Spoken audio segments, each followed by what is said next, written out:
Minamahal kong mga kapatid kay Kristo, magandang gabi po sa inyong lahat.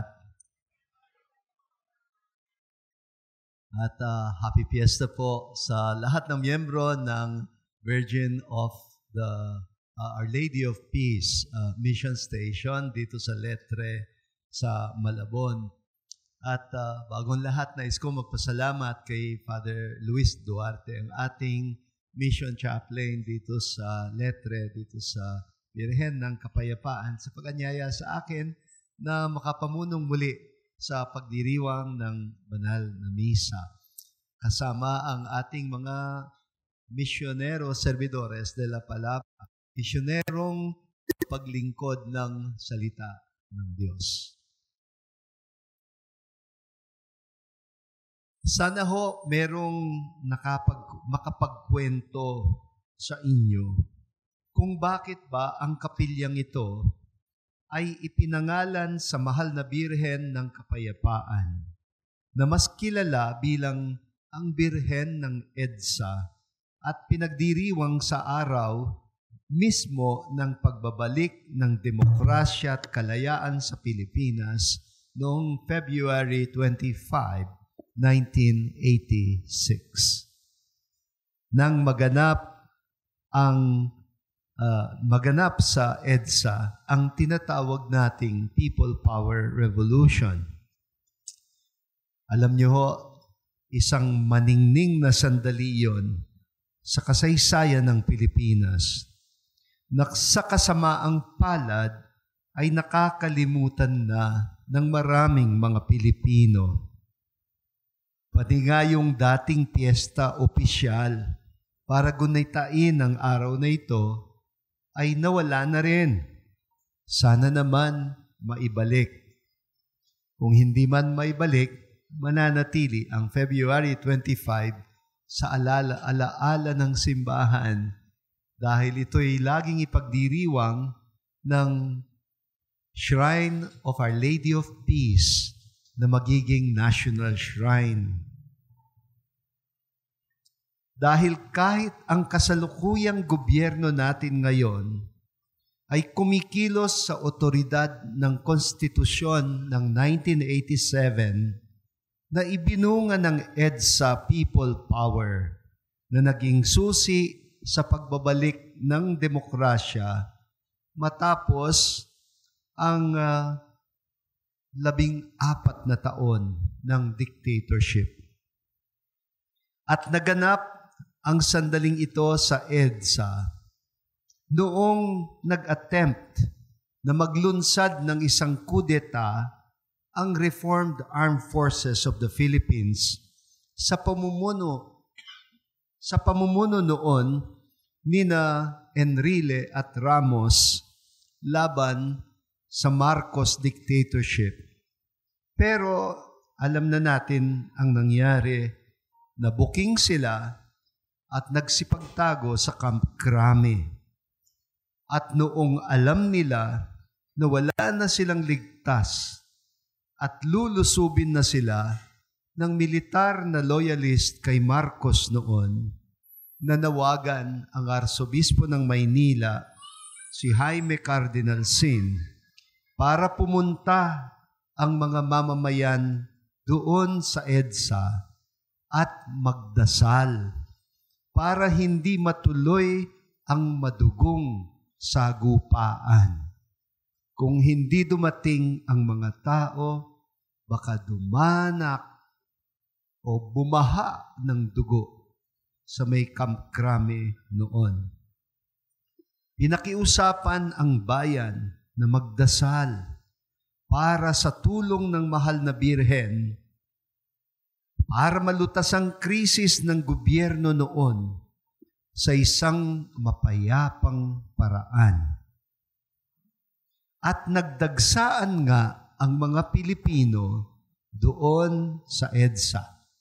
Milyon ang dumagsa. Humarap sa mga tangke. May daladalang mga rosaryo, pagkain, bulaklak, at mga radyo dahil wala pang cellphone noon.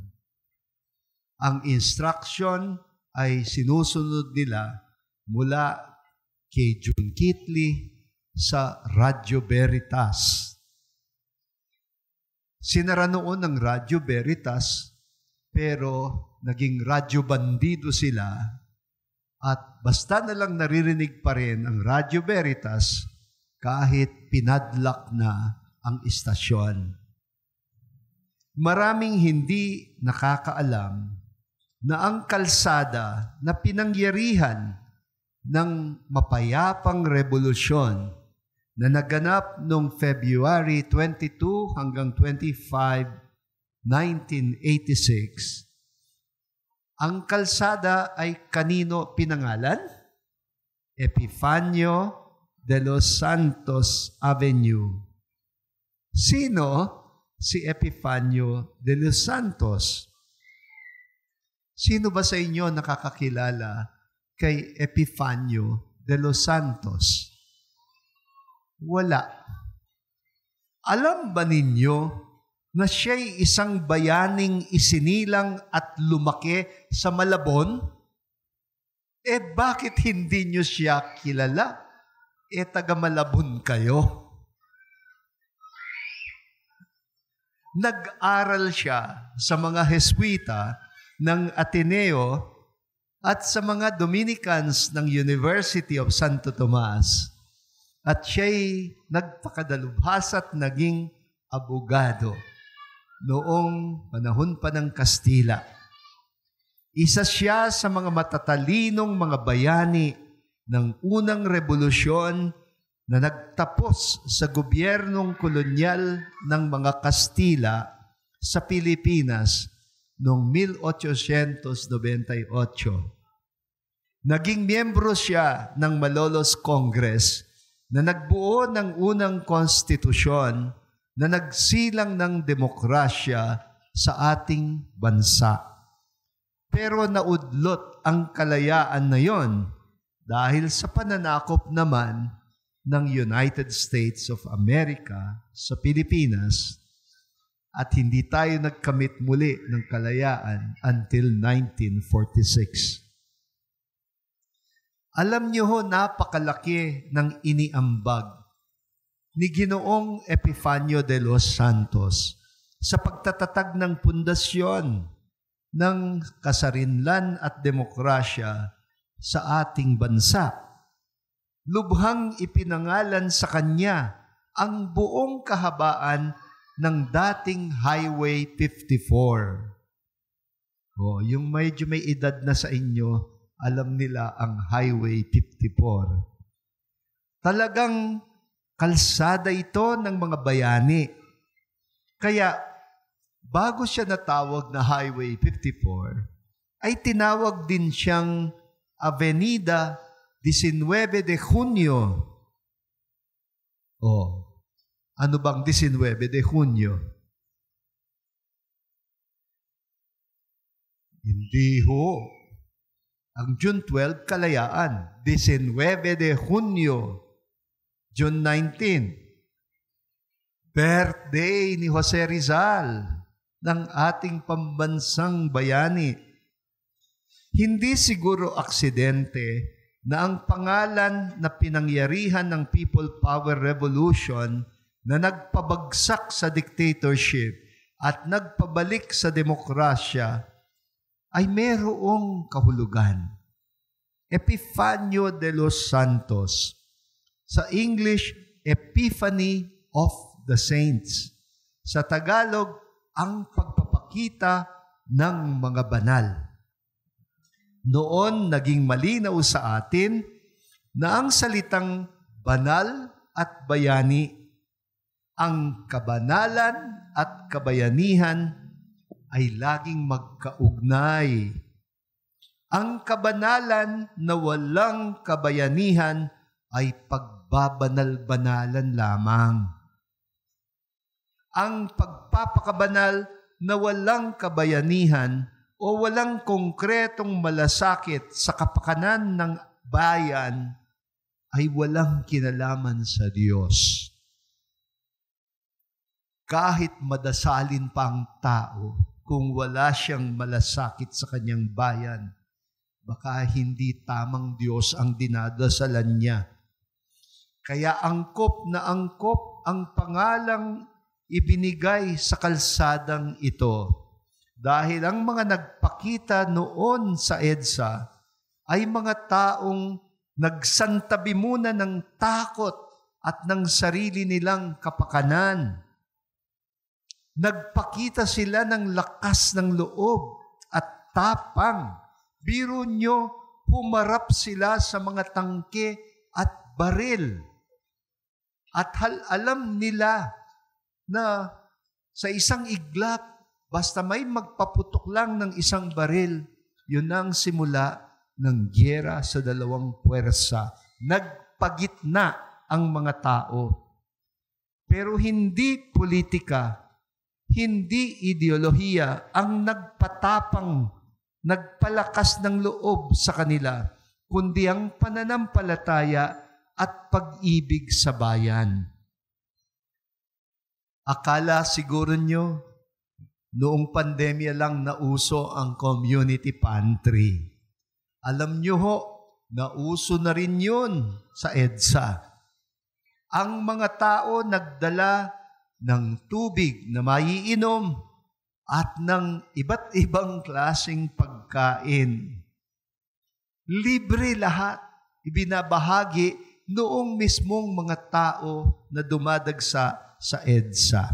Sinishare nila ang pagkain nila. Binigyan pa nga ng mga bulaklak ang mga sundalo at nagdasal sila ng rosaryo. Kaya't kahit anong utos, kahit sila utusan na magpaputok, hindi nila mapaputok ang mga baril nila. Nangyari pa nga minsan isang araw dahil gusto silang ipadisperse para daw mag-uwian ng mga tao. Hinagisan sila ng tear bomb, hinagisan sila ng mga militar ng tear bomb. Alam niyo po yung tear bomb. Ay nako, talagang maduduwal ka, maluluha ka kapag nalanghap mo yung usok ng tear bomb. Hinagisan sila ng tear bomb para i-disperse sila. Pero anong himala ang nangyari? Ang himala ay pasalungat ang hangin at bumalik ang usok sa mga sundalong nag-tear bomb na mabilis na tinulungan ng mismong mga tao na tinitir bomb nila. At itong mga tao, handa sila sa tear bomb. Dahil sinabihan silang magdala ng panyulitong basa. At iyon ang itatakip nila sa mukha kapag tinirgas sila. Tirgas, yun palang tawag doon. So yung tirgas, umusok yun, pero bumalik sa militar at ang kawawang militar ay naduduwal at naiiyak at hindi nila alam, hindi makahinga. Naglapitan ng mga tao at tinulungan nila ang mga militar. Binigyan nila ng tuwalyang pantakip sa ilong at pamunas sa kanilang mga mata. Ready sila. Higit sa lahat, ang simbolo na dala-dala ng marami at nagpalakas ng loob sa mga Pilipino ay ang mahal na Birhen. Noong sandaling iyon, parang isinuko na rin ng lahat ng dumagsa sa EDSA ang mga buhay nila dahil alam nila na pwede nilang ikamatay ang pagpunta nila sa EDSA. May nagsabi, nagpatotoo, na bago siya umalis ng bahay, niyakap muna niya ang asawa niya ng mahigpit bago tumungo ng EDSA dahil iniisip niya pag nagsagupaan, baka hindi na siya makauwi ng buhay.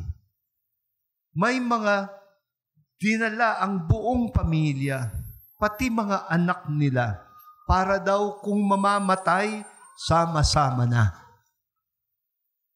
Para silang si Mama Mary na nagsabi, mangyari nawa sa amin, Panginoon, ang iyong salita. Diba, natakot din naman si Mama Mary at nagtanong din muna siya sa anghel kung paano ba siya magsisilang gayong siya'y isang dalaga. Paano ko gagawin yon? Ang sagot naman ng anghel, hindi ikaw ang gagawa niyan, ang Panginoon. Alam niyo ho, parang birhen din noon ang bayang Pilipinas. Hindi makapaniwalang may sisilang ang demokrasya sa isang mapayapang paraan. Pero si Maria, nanalig siya. Nanalig siya sa salita ng anghel. Sa tingin ko, para din tayong kinausap ng anghel. At nanalig si Maria sa salitang, "Huwag kang matakot." Kaya nakapagtataka, ang mga taong dumagsa, hindi natatakot. Gayon din sa pangako na sinabi ng anghel, sa iyo ang Espiritu Santo at lililiman ka ng kapangyarihan ng kataas-taasang Diyos. Dahil walang hindi mapangyayari ang Diyos. Sa Diyos, walang imposible. Kaya, kay Mama Mary tayo humugot ng inspirasyon. Nung mga panahong yun ng Pebrero 1986, na ang imposible ay pwedeng maging posible. Sabi nga nila, the rest is history. Kaya, mga magulang na naririto, sayang naman kung makalimutan na natin ang milagrong nangyayari. Sayang naman kung hindi na ninyo'y kinukwento ito sa inyong mga anak. Pwede bang sabihan noon ang mga Israelita matapos na sila'y makatawid sa dagat na biglang natuyo sa gitna at sila'y nakalaya sa pagkaalipin, pwede ba silang sabihan pagkatapos ng milagrong yon na tumahimik na lang at huwag itong ikwento sa mga anak nila? Ano ho ang mangyayari kapag nakalimot na tayo? Uulit-ulit na lang ang kasaysayan. Babalik-balik na lang tayong lahat sa masaklap at madilim na kabanata sa ating buhay panlipunan. Hindi na uunlad, hindi na maaayos ang lipunang Pilipino at mananatiling corrupt ang politika sa Pilipinas kapag tayo'y nakalimot. Minsan kapag nag-abroad ang mga Pilipino at nakikita nila ang mga patakaran sa ibang bansa at kung papaano sila umuunlad, hindi mo may aalis na parang naiinggit tayo. Bakit kami? Ano bang kailangan? Para hindi naman kami parang kayod marino pero walang kinikita at kailangan laging mangarap na mag-abroad at layasan ng bansa para lang umunlad-unlad ng konti ang buhay. Bakit kung kaya nila, di ba natin kaya? Baka naman dahil nakalilimot na tayo.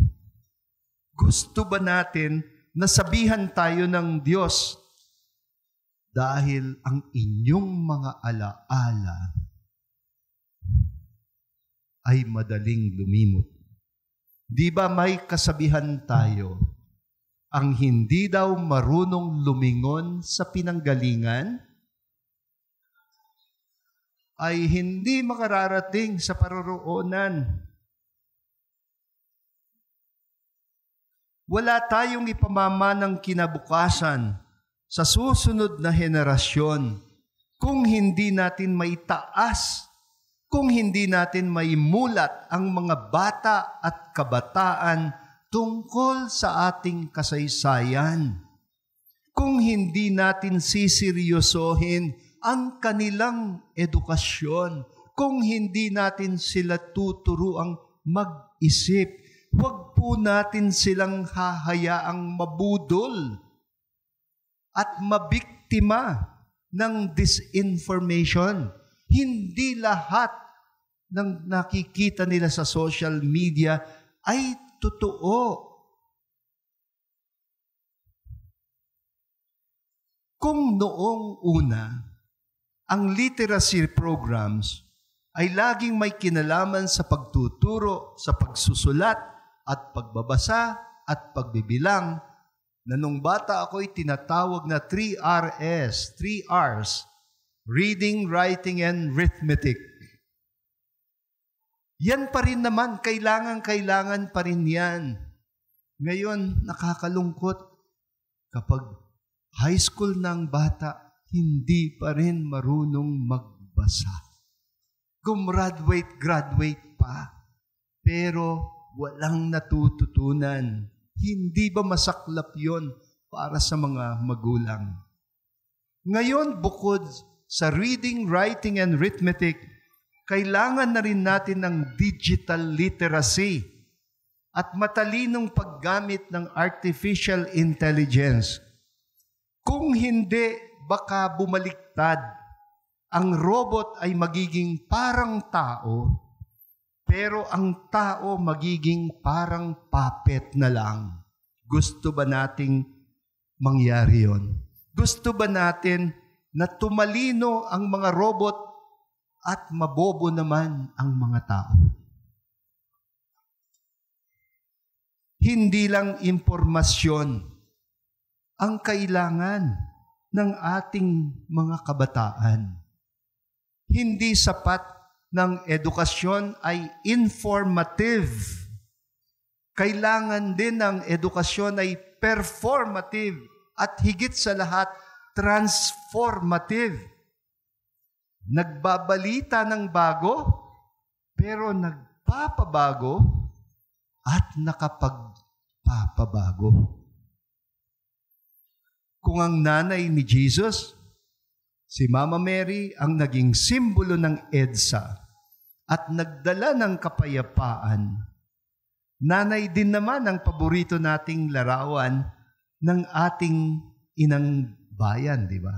Kaya ang bayan natin, tinatawag nating ina. Nanay na pinagkakautangan natin na dapat mahalin natin ayon sa Panatang Makabayan. Naalala niyo po ba ang Panatang Makabayan? Alam ko, mayroon ng bagong version ang Panatang Makabayan sa mga eskwelahan. Pero sa mga medyo kaedad ko, mas malakas pa rin ang dating ng lumang Panatang Makabayan na ganito ang sinasabi. Araw-araw, tinataas namin ang kanang kamay, nakaharap kami sa watawat at sinasabi natin, Panatang Makabayan, iniibig ko ang Pilipinas. Ito ang aking lupang sinilangan. Ito ang tahanan ng aking lahi. Ako'y kanyang kinukupkop at tinutulungan upang maging malakas, maligaya at kapaki-pakinabang. Bilang ganti, diringgin ko ang payo ng aking mga magulang. Susundin ko ang mga tuntunin ng aking paaralan. Tutuparin ko ang mga tungkulin ng isang mamamayang makabayan na masunurin sa batas. Paglilingkuran ko ang aking bayan ng walang pag-iimbot at buong katapatan.